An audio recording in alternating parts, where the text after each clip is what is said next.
Here we are again. Welcome back to Talking About Coaching. I'm here with Yannick and Nikki. And in today's question, we'll talk about to what extent am I responsible for my client's success or lack thereof? Great question. Really Not great sure, question. not Yeah. sure who sent it, but I think it's a question that most of us ask I, th- of us. I think it's one of those questions that I know Nikki was kind of scouring some of the coaching communities and kind of collecting some of the most asked questions. So I don't think there's a specific person, at least we don't have a name next to it. But I notice it a lot. You know, a lot of coaches, particularly in supervision, they're like, they feel the weight of the question, am I doing enough? You know, my client is not quite getting where they want to be, and they said they set goals and they're not quite there, and stuff has come up. Am I serving them well enough? Am I doing enough? Am I good enough? So a lot of that kind of stuff comes up, and I see a lot of coaches take a lot more responsibility on than I feel they need to. So it's a nice space. It's a nice question to open, because sometimes I just want to shake them and say, it's not your job to create the results. It's your job to facilitate or create the potential for that. What you're selling is not results. What you're selling is the potential for somebody to change their life and make a change. And I know, saying that, I have at least 5 coaches in my mind who sell results, and they say, I'm not selling you time. I'm selling you results. And it's amazing way of selling coaching to somebody, because you feel very confident that coach is not selling you time. They're selling me the results. Some coaches don't get paid unless the results get done. But obviously that puts a lot of weight on you in terms of responsibility, because you're making a promise that's not up to you. And we know that from research, 40% of this is from therapy, but has been translated into coaching, a piece of research by Lambert and Barley, and McKenna and Davis wrote about it in coaching, is that around 40% of the success of the work is mediated by external factors. It's something we have no control over. If somebody close to the client dies, they're not gonna potentially keep losing the weight or keep focused, because it's not up to us. You can be as good a coach as you want to be. If somebody's bereaved, you're not going to do good coaching work with them. Yeah. So, and given that so much of that, 40% is a lot. It's not up to you. I wouldn't want to promise results. If I do that, of course I'm going to get nervous, because it's not up to me. I cannot control that shit. I mean, for me, I feel like, that speaks straight from my heart, and that's absolute kind of textbook kind of early coaching stuff that you do. And I definitely feel myself in it very much, I think, again, like we said in the previous episode, there's such a desire there to really give value to your clients and to really kind of, help them get the results. And that's always there, but especially as a starting coach, to kind of, for you to get more confident with yourself by seeing the results for your client, that it's so easy to put so much pressure on yourself. One way in which that manifested for me is at one client I had in particular said, like, oh, Nikki, I really enjoyed the coaching, but it would have been so great if you could send me like notes after each session. And like, so, now I've made it a habit to send notes to all of my clients. And I realize how much extra energy and time that takes from me. And I think, well, I wonder if they actually go through this long email that I've sent and read it, and how much better would it be if they kind of went away from the session and wrote the notes themselves, and like, how much better would it be for them if they empowered themselves and kind of did all that learning and digesting and then went out. And so, I mean, it's interesting, because from my perspective in the beginning, I was like, oh, I'm really doing a great thing and I'm really going to support them and it's going to be awesome. They're going to have these notes and they're going to get so much out of that. And I realized, like, am I actually disempowering my client from taking away responsibility that's part of the process from them, and like putting the power and the reality of the situation that the change is down to them in their hands. So that was a good learning curve. I'm so glad you're asking yourself those questions. No, for sure. Of course. Yeah. Because there's no clear answer to that, right? Because I know that from having trained so many coaches, there's always a few coaches who send a lot of stuff afterwards. And there's a real argument that this is like serving the client, that's giving them so much extra. It might spark a lot of more thoughts. Sometimes it's for when you see something written down, it has more weight than when it's being spoken, so that can be tremendously valuable. And there's always clients who say, this is so amazing. I love the notes and it sparked so many more thoughts and it's so valuable. And thank you so much for that. That's why some coaches keep doing it. On the other hand, it's exactly what you said. It will be so much more empowering and taking personal responsibility if they write their own notes and they do their own thinking. And also whatever they write from your notes, they're being read. So maybe there's something else that's been taken from them, or if you send a note that maybe doesn't land well with them, or it makes them a bit defensive, or if they feel it as being critical, it can send somebody off into this whole thing while you're not around, and then all of a sudden the client goes AWOL because they felt super criticized, and they didn't feel good, and you had no idea why because you just sent them some positive notes. So I love the questions you're asking and the awareness you're putting out there about it. Phew, good.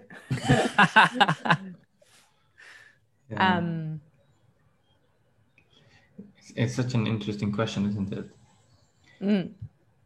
I personally, I think over the years I've put probably too much or maybe not put, but taken too much responsibility in that area. But I think it's, what comes to mind, I think I went through the diploma with Animas, and the example that we had there was an acorn. If you put it on concrete, nothing will happen, right? But if you have it in the right environment, it can grow into a tree.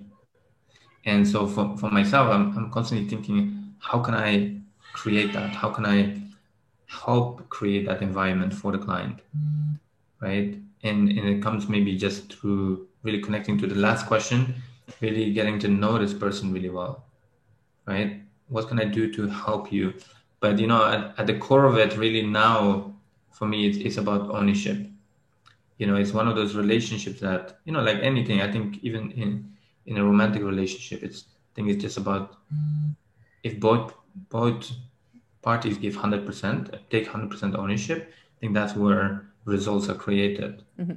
And I love what you said. I attended the positive psychology weekend with you, and that's always stuck with me. And I share this with clients all the time, right? It's only 15%, according to that research, the results are only 15% impacted by your approach as a coach. And often we put so much focus on our approach, right? And I think it was 15% was the client's expectation, right? And then, like you mentioned, 40% external factors, but then a big part of that, I think, was relationship, right? Yeah, I think that was half of what we can influence, 30%. After we subtract the 40%, there's 60% left, and half of that is the relationship. Mm-hmm. Mm-hmm. Yeah, exactly. So I think there is, while it's not fully in our control, I think there is a lot of our approaches in our control. Creating expectations is somehow we can influence that, and we can really influence the relationship, right? So I think just having said that, I think really having worked with a lot of coaches myself, but also having done a lot of life coaching, I think it's really instilling ownership in the client, ownership for the results, right? And I think the more we can do that, the more fruitful the relationship will be. But then also as a coach, and again, coaches have different approaches, but I personally want to also take more ownership there and see what else can I do. Not necessarily babysitting them, but I want to also think long term. I want to make sure that it's empowering. I don't want to just spoon feed them all the time, but it's really thinking, well, maybe in the beginning, maybe I do need to hold their hand a little bit more, right? I got a 3-year-old and a 1-year-old, and my 1-year-old's now running around the house, but in the beginning he needed to be picked up again and again, and he fell down, right? And he needed a bit of more support, and he would just like run into things. And I think sometimes it's like that, and again, I'm not saying that that's the right way, but personally what I've seen is in long-term relationships with clients, I think sometimes it's really being aware of like, hey, this is maybe the early stages, but I want to be very aware of how am I creating this relationship? Am I setting this up to be one of those relationships where it's, a parent-child relationship, or is it an adult? Wow, this is again such a rich metaphor. Thank you so much, because for me that brings up quite a few questions around like, what's my relationship with this client, and what role am I taking on as I work with them? Mm-hmm. For example, if it's a toddler or it's like a child trying to walk. We don't teach them how to walk. We don't sit them down and say, okay, so this is how you do it, and this is how the theory works, and we, deliver a kind of a lecture on how to walk. But we do we do give them the kind of acorn metaphor. We do give them the water and the air and the light. We do give them the love and the support. And sometimes we do just pick them up and, we give them some encouragement. And sometimes a coach does that, but we don't tend to teach a toddler how to walk. They need to still figure that out on their own.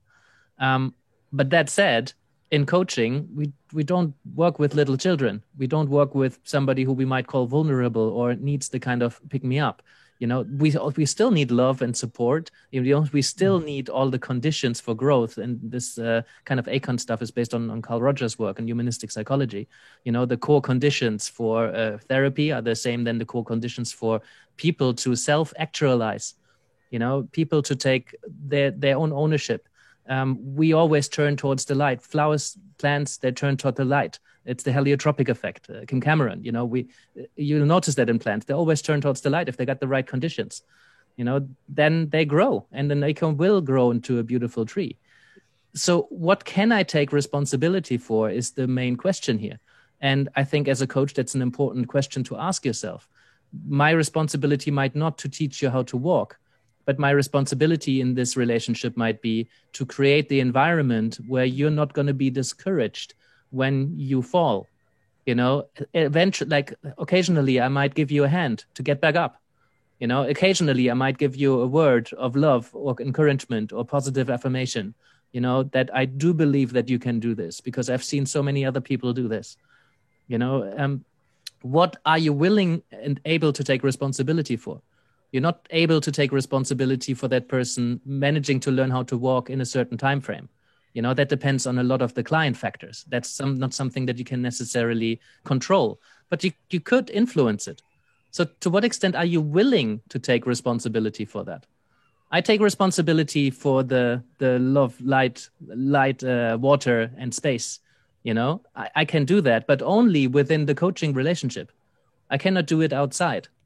So I want to have that conversation about what am I responsible for in this relationship and what are you responsible for in this relationship?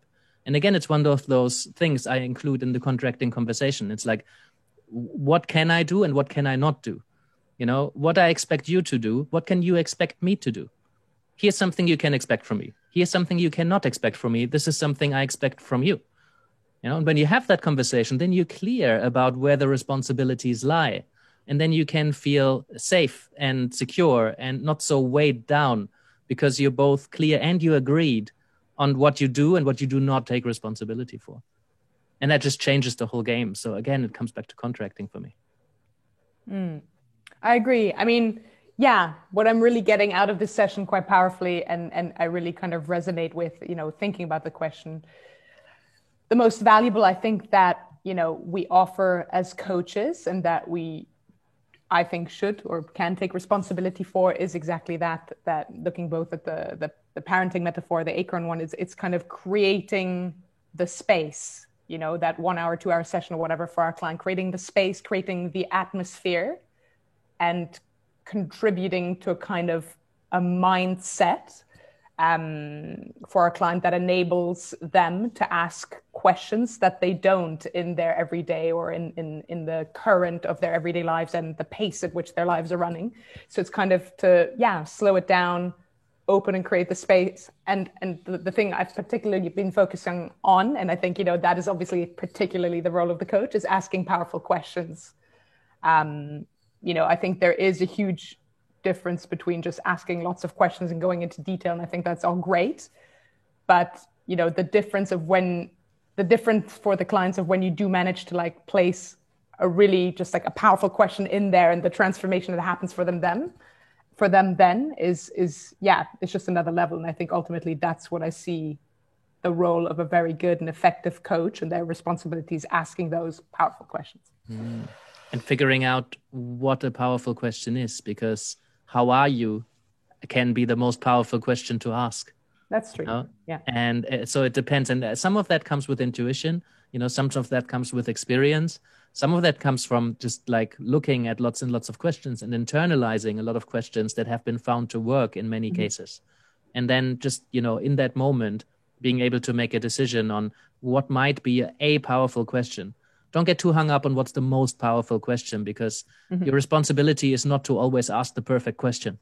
Your responsibility is I think my responsibility is to be really, really present, and be so present that I'm able to be present with my client and allow that perfect question, that powerful question to emerge at the time when it feels it's going to be really, really helpful, and offer it in a way that they can hear it and reflect on it.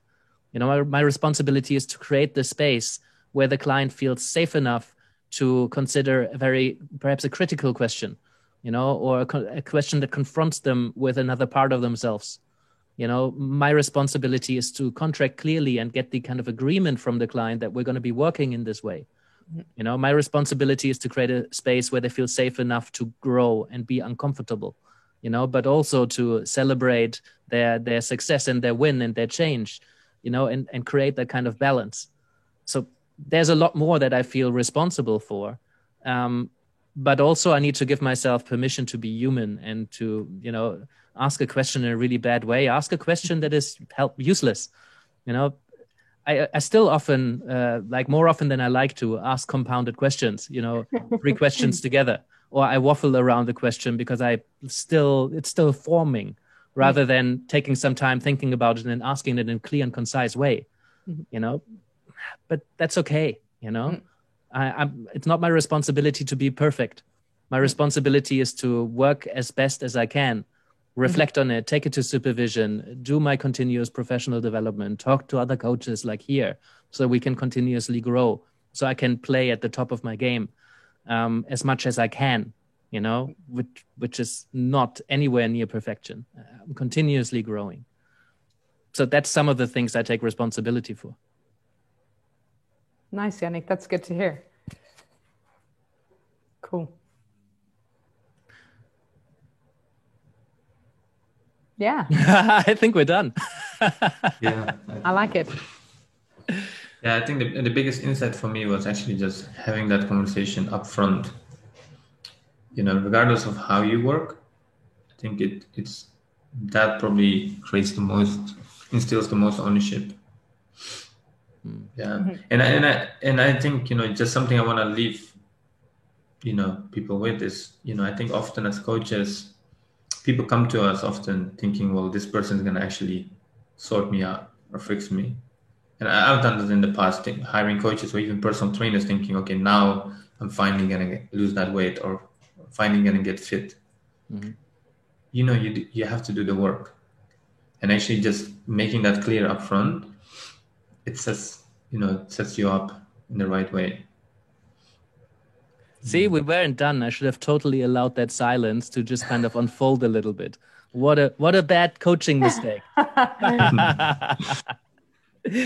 That's so funny, because I think I have the time in mind, because as avid listeners of the podcast, that we wanted to make much shorter episodes, and I think we're getting longer and longer. So there's a part in me that is like, okay, we're done. I think that's it. Nobody says anything immediately. Let's stop it here. When actually it's so valuable to just allow that silence. So I think we can have a teachable moment there in terms of how we relate to each other. Nice. No, I mean, I think the reality is, all these subjects, they're so interesting, and the reality is it's hard to close any of them down, because I'm sure we could go on forever. Yeah, but it's also important to kind of, I think we're missing that in podcasts and in conversations in general, that we allow silences to happen because somebody's just said something and then you just let it sink and process. I need to constantly remind myself of that. And I want to do it a lot more in like training sessions. Like there's not enough space left for silences for people to just process something. You know, why we do that in coaching sessions, one-to-one. I do that all the time.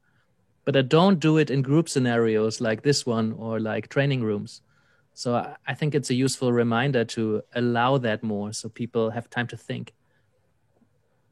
Yeah. we don't have to do it now just because I said it.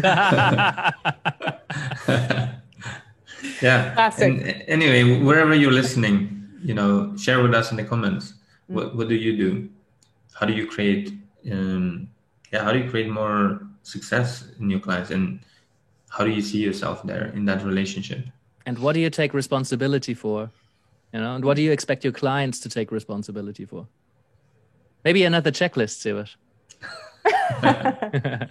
Well, I love that model that you shared. So, you know, I think actually just maybe going deeper on that, because I do think, you know, there's a lot that we can take responsibility for as a coach, and it's very easy to say, well, I'm just gonna create a space and ask the questions, but really thinking about that, you know. But that's, you know, maybe for another day, but going really deeper. Well, what about my approach? What about how can I set up expectations? How can I make this relationship really good? What can I do, you know, to create that? What can I and what do I want to do? You know, for me, it always comes back to willing and able.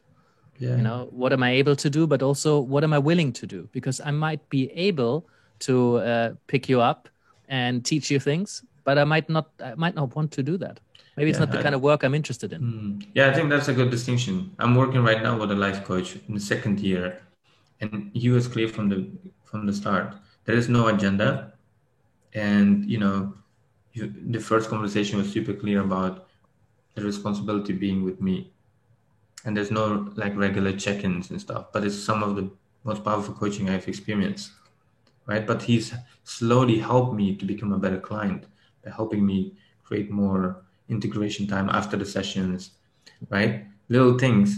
But then I'm part of another program where there's a high level of accountability and there's constantly someone checking in, you know, and I think it's you know, it's really great to see the difference, you know, and again, one person, the life coach, he's just really powerful, really great, but does it his way.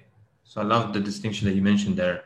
And, you know, with this business program, I mean, they have a team of 22 people and they're just constantly thinking, how can we, you know, create more accountability? How can we create an environment where people, you know, have everything they need?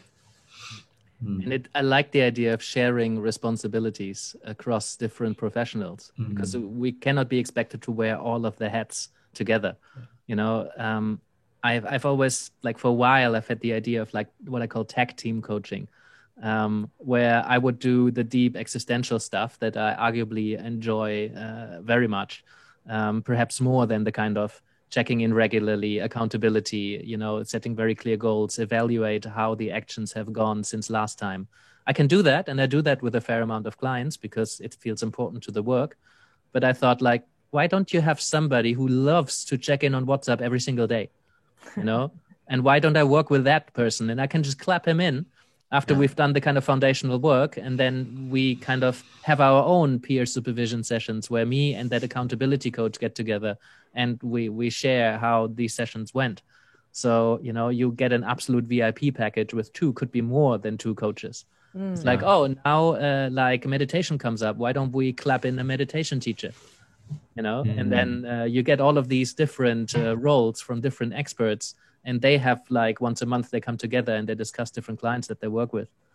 So I've always loved the model, and I've never really got it going. I hadn't really had the hunger from people to be like, oh yeah, I'd love to work in a tech team. Probably partly because you would have to sell it quite expensively. Because it's like you work with a number of coaches and they spend some time outside of your coaching to talk to each other. So it's like a super VIP bundle. I like the idea. We can jump on that more. I've hired an accountability coach in my programs, and it's actually helped because I don't need to do those little things, but it's really in service of the client, for the clients. Yeah. But And if you have five, and if you have 5 of those clients, you just kind of get together monthly as the tech team, and you discuss a variety of them. So you don't need to get together separately on each of those clients. You just kind of have 5 of them, and then once a month you get together for 90 minutes and you discuss all 5. Yeah. So yeah, if anybody's out there who's interested in tagging up, maybe there's a group of coaches we can get together. Yeah. There's an interesting comment from David Lee. He said, picking up on Yannick's point about the coach's interest, one question to ask yourself maybe, what am I not interested in doing with or for this client, but that might be helpful for them anyway? How would it be if I could venture into this territory with a client despite my reluctance to do so? What am I not doing? Yeah, what am I not interested in doing, but that might be useful or helpful for them? Yeah. Yeah, that brings a lot of the points we talked about together. Thanks, David. By the way, if anybody's listening to the podcast on other platforms and you're wondering how do people do live comments, we're streaming our recording sessions live on Facebook, and then we're kind of publishing them bit by bit on our usual platforms. So if you're interested in being part of the conversation, we'd love you to do that. So you just need to kind of follow us on Facebook. Awesome. I think we've covered a lot. I think that might be a good time, no, to bring it down. Any concluding thoughts on responsibility? For me, it's contracting. That's what it comes down to. Yeah, I think choose what you want to do, how you want to play, and bring that up in the contract. And then I think as a coach, I do encourage coaches to really. Sorry, let me just remove that. I do encourage coaches to look at what feels maybe uncomfortable, but again, just experimenting with how can I grow as a coach. Where can I take a bit more responsibility? And I think the more you coach, then your style, gets created and emerges. And then you can just, once you're very clear, then communicate that clearly. So you don't need to be for everyone. Nice.